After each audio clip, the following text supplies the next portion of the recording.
I'm not sure how I feel about it because I feel like there were some comedic scenes, and I was kind of thinking, why didn't they just go full on comedy? I mean, just fuck with everyone. Just say this is going to be a comedy adventure, you know? I like that idea a lot, actually. Because the scenes where he's fighting the the the Egyptian dog or whatever, I mean, it was pretty comical, you know? Yeah, there was nothing real about it. The graphics of the jackal, dog, human, whatever it was. It just seems like it's been overdone, though. You got your again your same old trope of the reluctant hero fighting something that's always gonna overpower him until he realizes his full potential, and that trope has been overdone. And maybe the director just can really convey that in this episode of sometimes the shit's supposed to be funny, but how come you're not laughing? Do you guys? I don't know if you guys saw, but I had saw something like some sort of headline where Oscar Isaac he hasn't signed on for anything other than these 6 episodes. Is that true? No, that's true. That's true. That is true. Yeah. Wow.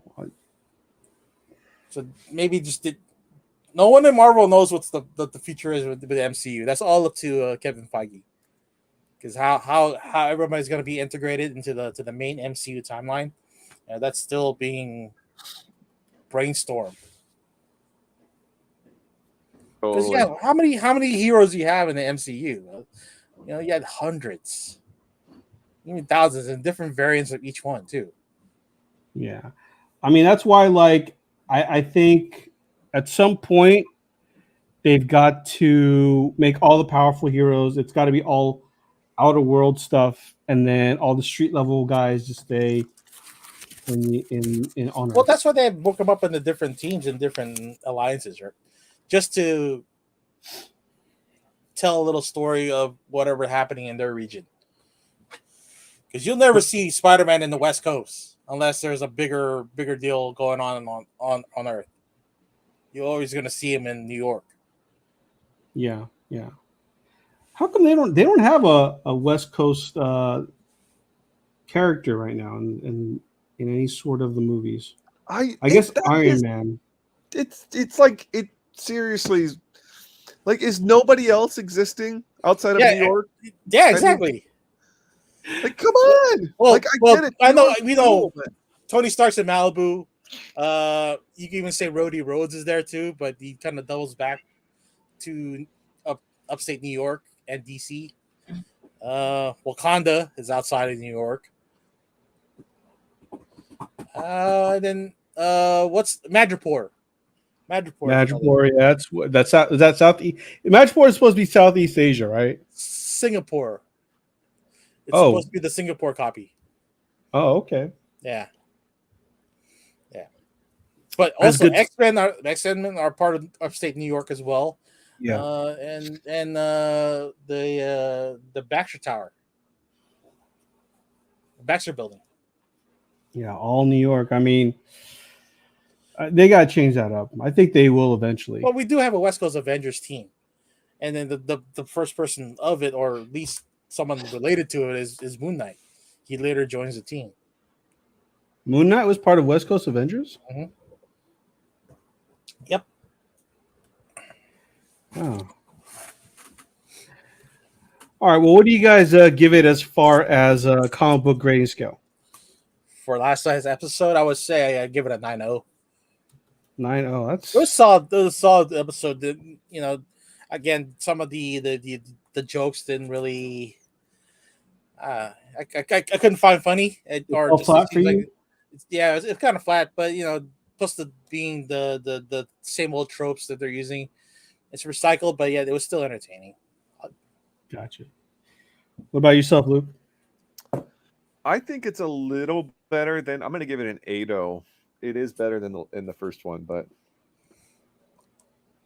yeah, not to the elite status yet. Hold on, because you two were complaining about pacing from the first episode. Was the pacing better for you guys this time? I think so. For me, yeah. The pacing was better, but the tone. But now I have an issue with the tone. I'm an old man.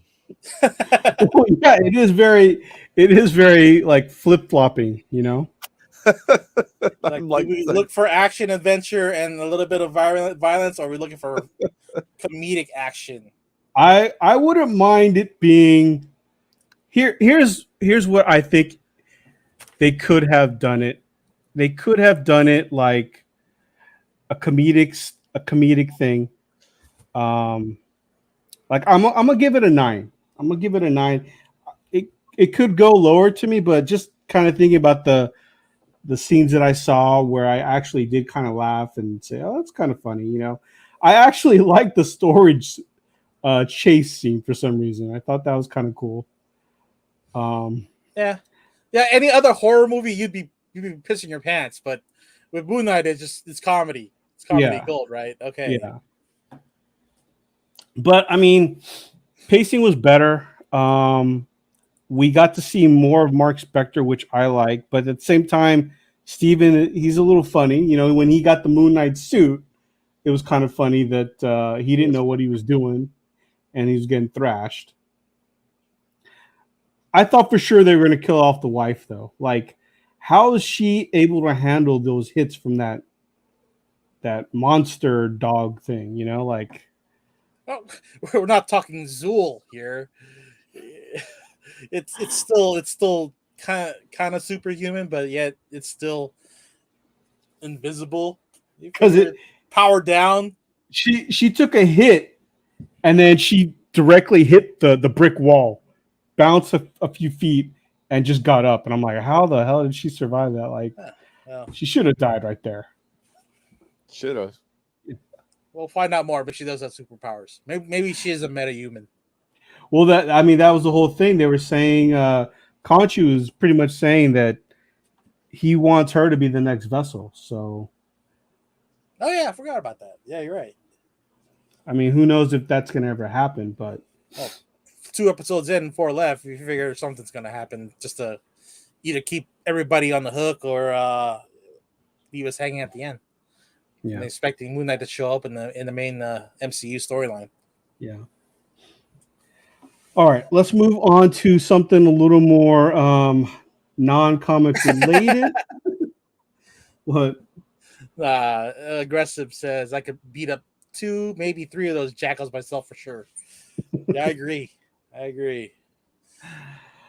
Let's talk a little sports. Some sports that I don't really know about, but hey, it is the 33rd anniversary of Major League the movie, and it is also opening weekend of this season's shortened baseball season.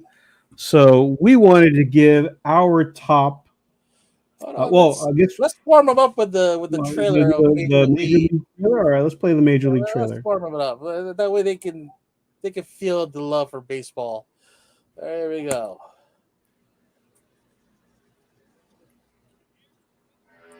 Here's the pitch. Going!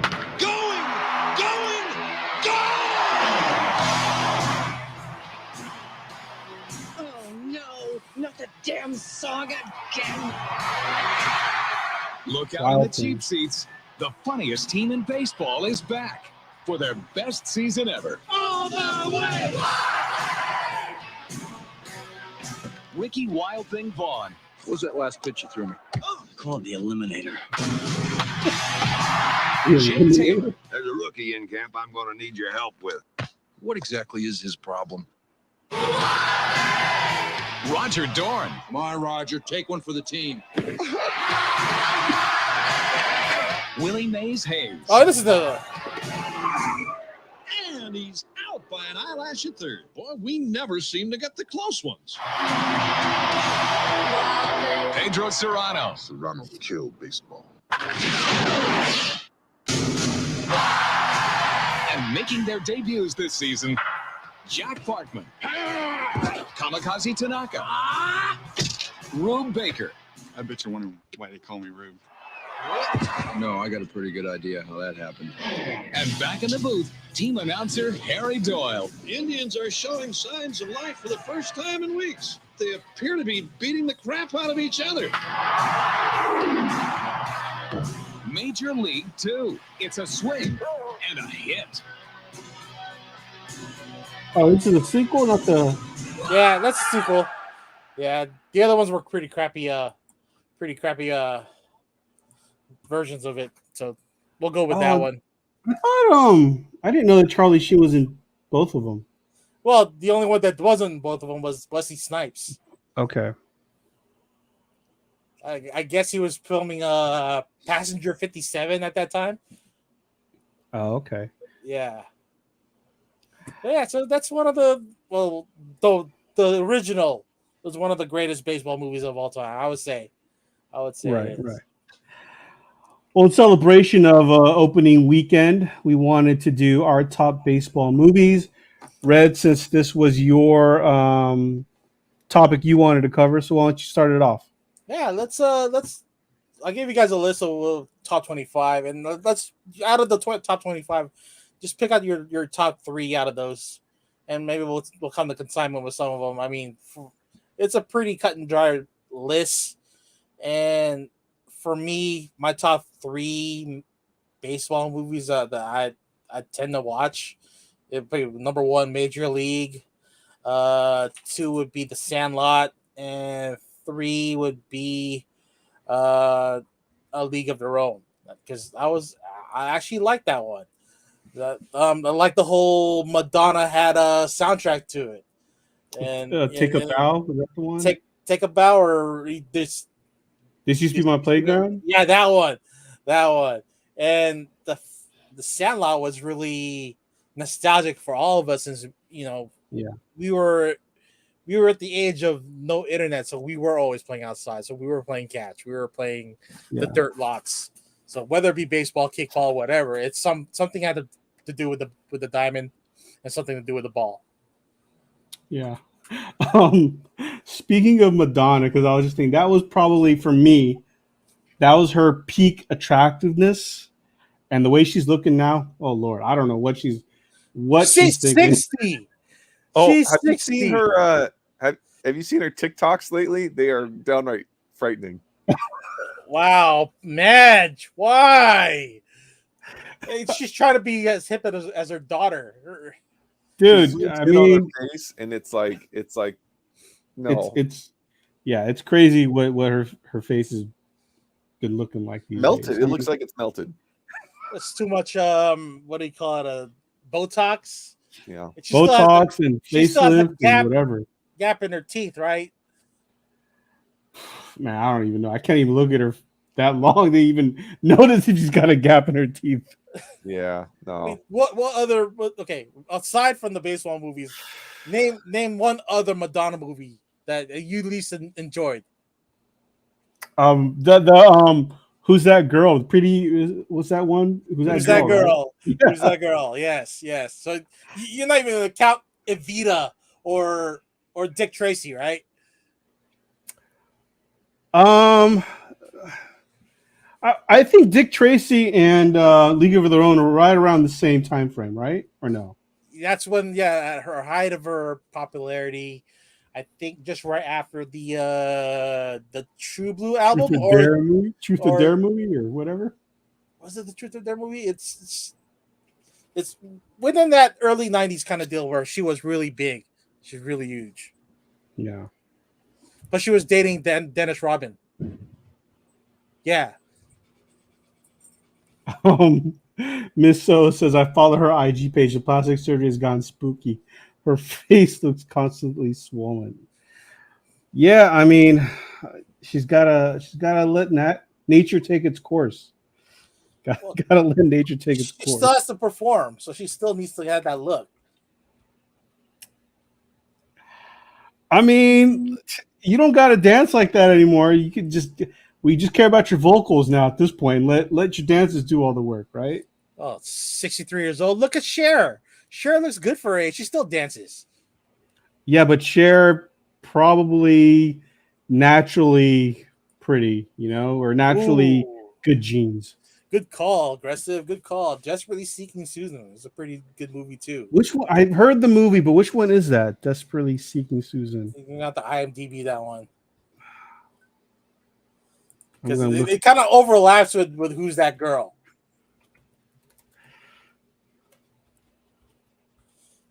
Who's That Girl was shit. Was her like hooking up with some dude and I just remember like there was a tiger. yeah. Yeah, I would say. Oh yeah, they're right around the. I think Desperately Seeking Susan and Who's That Girl right around the same time.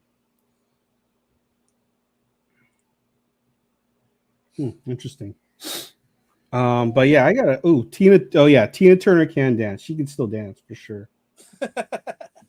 Yeah. Well, we'll save the Madonna talk here for the next episode. But yeah, well, what are your guys' top 3 baseball movies? We've done a lot of Madonna talk on this show. You want to audible that? I remember like it wasn't just too long ago where I told you I was listening to that one song that was not Missing You, but I know what you're talking about. I think it is I Miss You. No. Go ahead, just finish off your first your baseball movies, then we'll move to Madonna talk. Yeah, what are yours, Luke? Ooh, Crazy my top for you. baseball movies? Oh, geez. Okay. I gotta go 3 Moneyball. 2 Sandlot, and number 1 I gotta go Field of Dreams. That's good ones. So you and I are on the same boat on Sandlot. Oh yeah, Sandlot's Yeah. classic. Yeah. I really liked Moneyball. Moneyball's fantastic. Oakland A's. That's right, baby. Yeah. Are you guys still Oakland A's fans, or have you moved on from? I'm still an Oakland A's fan. We are not set to have a great season this year. I no longer watch baseball, but if I claim a team, it is the Oakland A's. All right. I haven't really watched baseball since the Bash Brothers. But other like that's the last time I really followed any baseball. But that's my childhood, and that's all I remember. So I'll always root for the A's. I thought that starting lineup was Ricky Henderson, Mark McGuire, Jose Canseco, and that's all I can remember. Dennis Eckersley, was it Terry Steinbach was a catcher, I think. I think shortstop was Watching baseball on TV is painful. Going to a major league game is a really fun night. Yeah. It's a good time. Yeah, compare that to golf. Like, would you rather watch golf live in person or watch baseball? I mean, golf live. Why are you going to watch golf live? Here comes the tiny little ball. Oh, there goes you hit it that far. Oh, shit. Okay. Oh, he cool. flipped me off. Okay, he hates me. Okay. well, I mean, like maybe not right now, but when Tiger was playing, I mean, that was a show, right? No, Oh, versus totally. him and Phil Mickelson or VJ Singh. I don't know. I'm just saying. I remember when Tiger was everything. Like it seemed like he would just pack the course. You don't pack the stadium; you pack the course, right? I don't know any of the lingo, but Pack the green. pack the green, yeah. I only know one packing the green, and it involves between paper.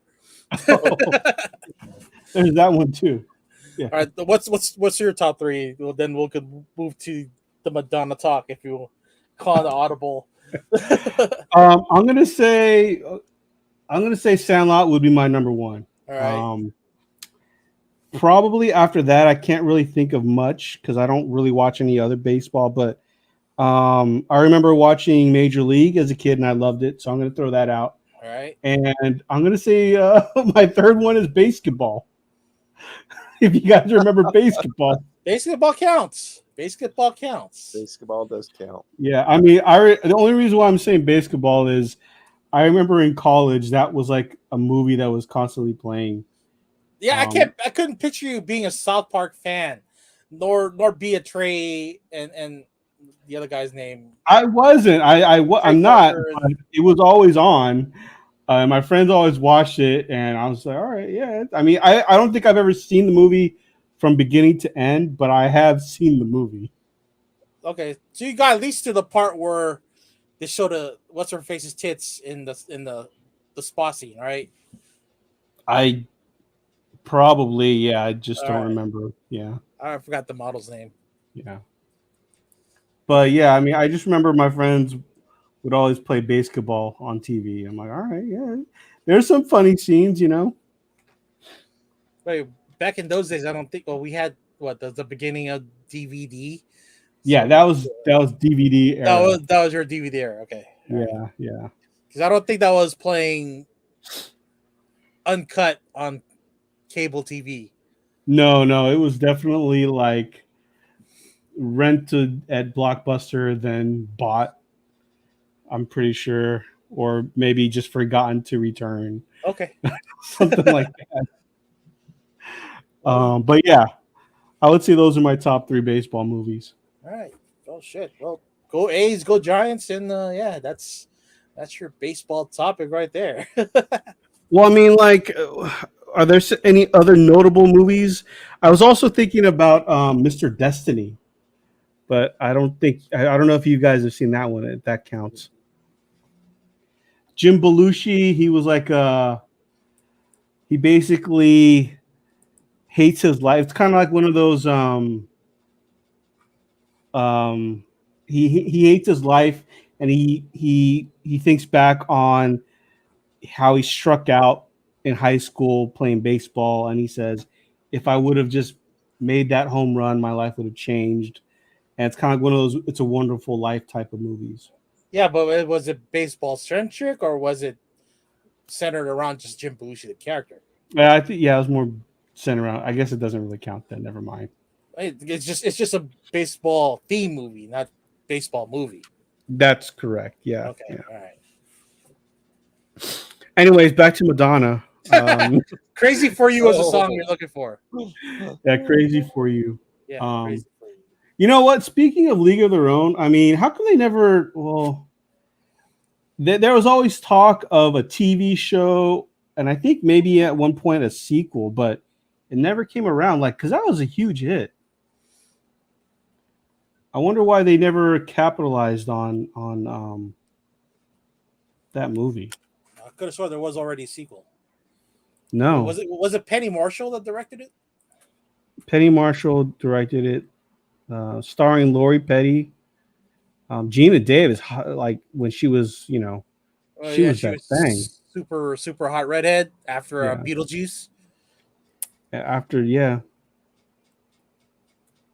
Gina Davis. Yeah, there was a 2010 TV series, A League of Their Own. Oh, there was okay. That's what I was thinking. Sorry. That's about a bunch of dudes, comedians.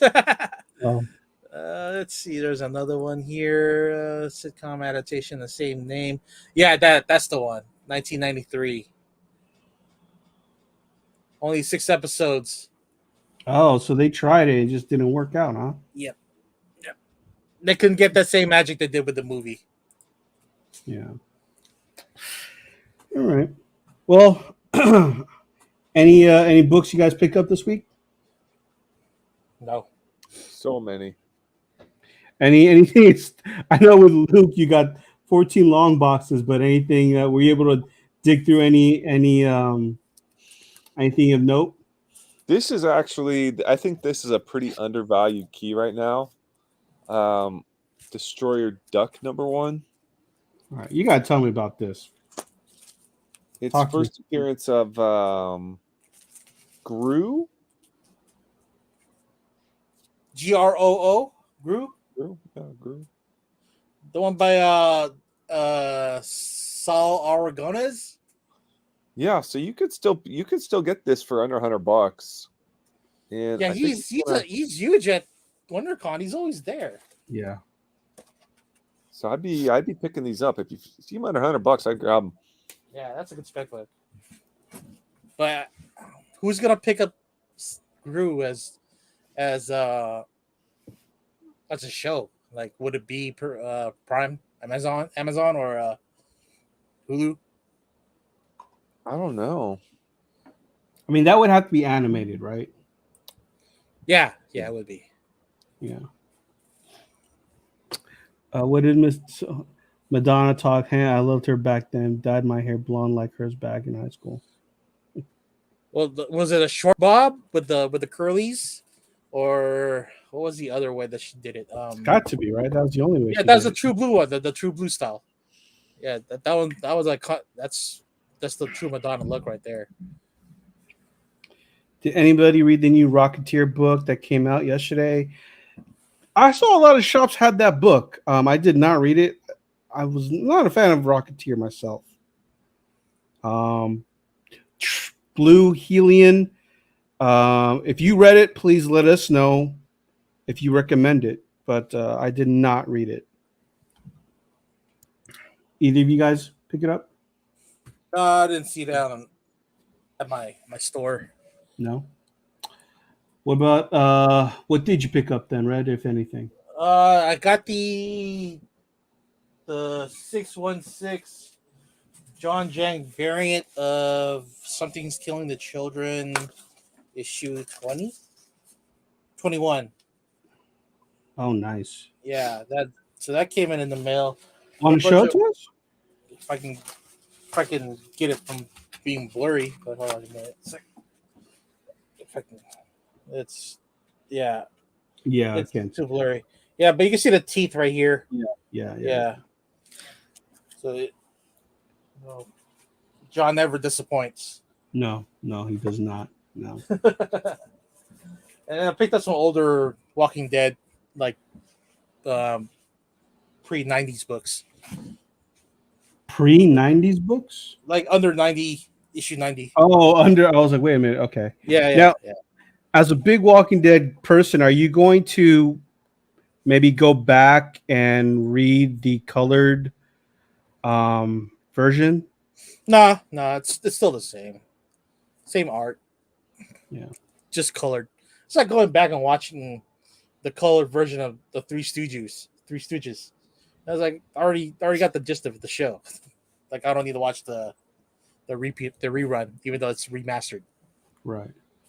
Since we're on a quick subject on Walking Dead, I got to ask you then, are you going to continue watching after this season when they do the Negan and Maggie spinoff, and as well as the Daryl and Carol? Yeah, of course. Spin-offs? Of course. Yeah. And then there's another spinoff. They're going to Europe with that spinoff. The Negan and Maggie one, that's going straight to New York. That's going to deal more with the I forgot that one group, but that clandestine group that they're fighting in Fear the Walking Dead. And then I think there is one more in the works. I forgot where it's supposed to be set. And what happened? No, it's in between. So they're bringing back the older stars. So they're bringing back Abraham, Glenn. So they're gonna show stuff that happened before they met Rick, and then in between. So that's in the works. That's for sure. That's for sure. That's got to be limited, because it's gonna be really weird when because they're getting older, so it's not like you can. I guess you can de-age them. Yeah, makeup does wonders, man, and so does computers. Yeah. Well, let me ask you then. When are we gonna see Rick? Is he coming back? Is the actor coming back, or what? Yeah, you'll see him on that third finale, not the third finale, but the third part of season 11. You'll see him probably in the last 4 episodes, I'm assuming, because they want to end the series on the Rick movie. Okay. You'll see Michonne. You'll see Michonne on the next season, or season 3 of 3. Okay. I think when that comes back around, when he comes back around, I'll probably watch it just to finish it off. I mean, I know it's been a while since I've watched the show, but I'm sure a lot of people are going to want to see how it all ends. So I think I'll be one of those guys. Oh yeah. But a lot of the Rick characteristics or Rick storylines is being passed on to Aaron right now. Who's Aaron? Aaron's the gay character in the books. He's probably part of the welcoming committee, but now it's just Aaron. Now he's the leader of Alexandria in the show. He's also has his arm cut, just like Rick, and yeah, he's Okay. taking up a lot of the books, tropes, and then they're making it into his own for Aaron. Is he the main character of the show, or No. He's just taking up a lot of the Rick Grimes storylines, but Gotcha. the main characters right now is Negan, Maggie, and Daryl. Okay. All right. I didn't really pick up much this week. I picked up Batman 122. That's about it. Oh, and I picked up the sequel to You Promised Me Darkness. You Follow Me into Darkness. Yeah. I got the second issue. I haven't read it yet. So we'll see how that goes. Other than that, Are we gonna invite Damon Colony again? Talk about his book. possibly. I haven't really hit him up, but maybe. Other than that, I didn't pick anything else up, and I think we've covered everything we need to tonight, right, guys? Yeah, I think so. Unless you want to talk more about Madonna and how fugly her facelift is. I think, man, I don't want to go further into that, man. I want to remember Madonna from League of Her Own and Crazy for You. That's all I want to remember Madonna as. Did you kind of despise her after she started growing her armpit hair? Like she went like all natural Madonna? I mean, I don't even remember when that was. So I think at that point I kind of just stopped, paying I think attention. that was during the Ray of Light album. Man, I don't even know that album. So I stopped caring about her music probably a good 20 years ago. Okay. I would say. Yeah. All right. So now let's compare who had the better career, Madonna or Mariah Carey. Oh, Mariah for sure. How? Why? Okay. Why? Because Mariah has some songs that are just complete bangers. That there will be timeless songs. Like she's got multiple timeless songs. So does All right? Madonna. I don't know about timeless. Like you're always going to hear All I Want for Christmas. That is for sure. Right? You're always going to hear All I Want for Christmas every Christmas. We're always going to hear One Sweet Day with Boyz II Men. Yeah, but you can't count that one song. That's a collaboration. But it's still a song, though. All right. And we're always going to hear Sweet Fantasy. Yeah, but you're always going to hear Material Girl and Like a Virgin, True Blue, all the adult contemporary stations. I would say, well, okay. I don't really listen to too many adult contemporary stations. You still trying to be hip and listen to the Beat 93.1?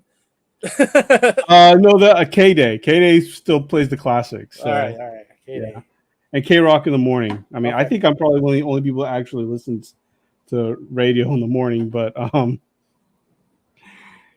yeah, I mean, maybe it's just me because I'm more of a 90s teenager. I'd stop caring about Mariah Carey once she went urban. Like after the whole, her early 90s career where she mostly did ballads. That was like the Mariah Carey I cared for. Other than that, when she went urban, like the vibe went down. At least for me. Okay, so I'm the complete opposite then. When she went urban, that's when I was like, oh shit, she could sing and she got some music. I know there's that one with Jay-Z too. But yeah. I'm just wondering what Luke is thinking. Like, these two dumbasses talking about Mariah Carey. No, I actually would pick Mariah Carey over Madonna every. Damn, 10 I'm times alone out. in this boat.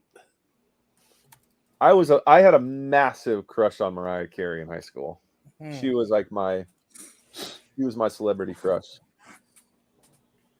Okay, name the one Mariah Carey song that you will stop and just listen to. Oh, Stop and just listen. I can't remember the name of the songs from the 90s.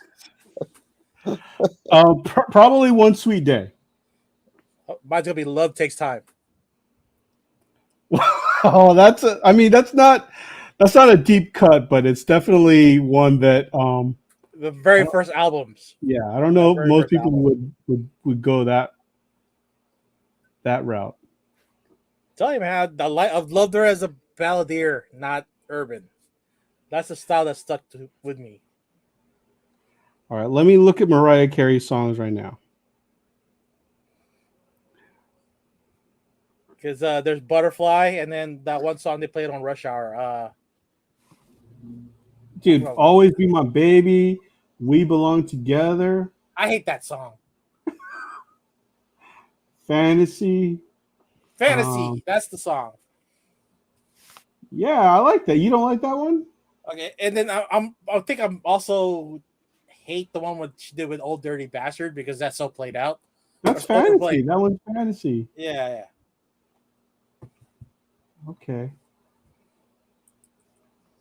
Well, then why would okay? So, what would be Madonna's top 3 songs that you would put up there? Like a Prayer, Crazy for You, and True Blue. True Blue. Okay. The only legit Madonna song that I could like listen to I could probably listen to Crazy for You like once a day. I'm not gonna lie, that's a good song. For a while, I think I was listening to that song once a day. This used to be my playground. I like that one. I think that's mainly it. You don't want to go back to like Who's That Girl or Cherish. Cherish is a beautiful song. I don't know about those. I mean, they were okay for the time. I don't feel that they're timeless. Blue Helion says, I felt really old when the classic rock station started playing songs that were popular when I was a kid. Yeah, me too. You know what's really sad is when, I don't know if you've gone on YouTube and they show people who are watching the last Super Bowl halftime, and it's all those captions like, you're old. You don't realize you're old until these are now considered classics, and then it's like all these people our age like getting down to like Snoop Dogg and Dre. I'm like, man, these guys are old. And not the performers, but the people getting down to their music. But yeah. So people our age who still listen to NWA are reaching that half-century mark already? They're definitely hitting 50 because we as in the generation that listen to it. Well, no, when you really think about it, people who listen to NWA was still before our time. Like NWA is like 6 when I was probably like 5th grade. 1992 or at least 91 around there. 91 was probably their last album. I think it might have been 89. I think they started 87 and then 91 might have been their last album because I think Chronic came out in 92. Right. So if you think of late 80s rap music, right? Those people that were listening that were high school kids, they're probably like in their 50s now. So yeah. But yeah, we're just aging ourselves in front of the rest of the world. All of the world, yeah. Well, what does Luke have to say about NWA? Not a word.